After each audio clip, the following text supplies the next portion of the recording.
आज एक महत्त्वाची बातमी घडली ती म्हणजे हर्षवर्धन सपकाळ यांच्याकडून मुख्यमंत्री देवेंद्र फडणवीस यांची थेट नथुराम गोडसे यांच्यासोबत तुलना करण्यात आली।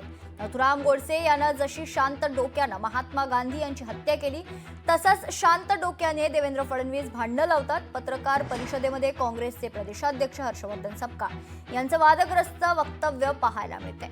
या वक्तव्यावर चंद्रशेखर बावनकुळे यांनी देखील प्रतिक्रिया दिली आहे, पाहूया। हे जे हर्षवर्धन सपकाळ आहे ना, हे देवेंद्र फडणवीसजी बद्दल बोलेल तरच त्यांचं मीडियामध्ये दखल घेईल अशा भावनेत ते असतात।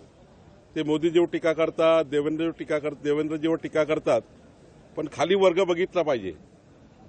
जे टीका करतात हर्षवर्धन सपकाळ, खाली जरा कॉमेंट तपासून बघितले पाहिजे हर्षवर्धन सपकाळांनी। कुठं देवेंद्रजी, कुठं हर्षवर्धन सपकाळ, कशाला बोलताय? उंची कमवला तेवढी उंची तुमची आहे का बोलायला? कशाला बोलता?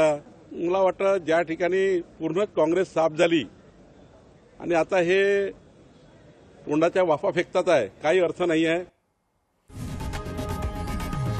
लोकशाही मराठी ऐका, पहा, जागरूक रहा।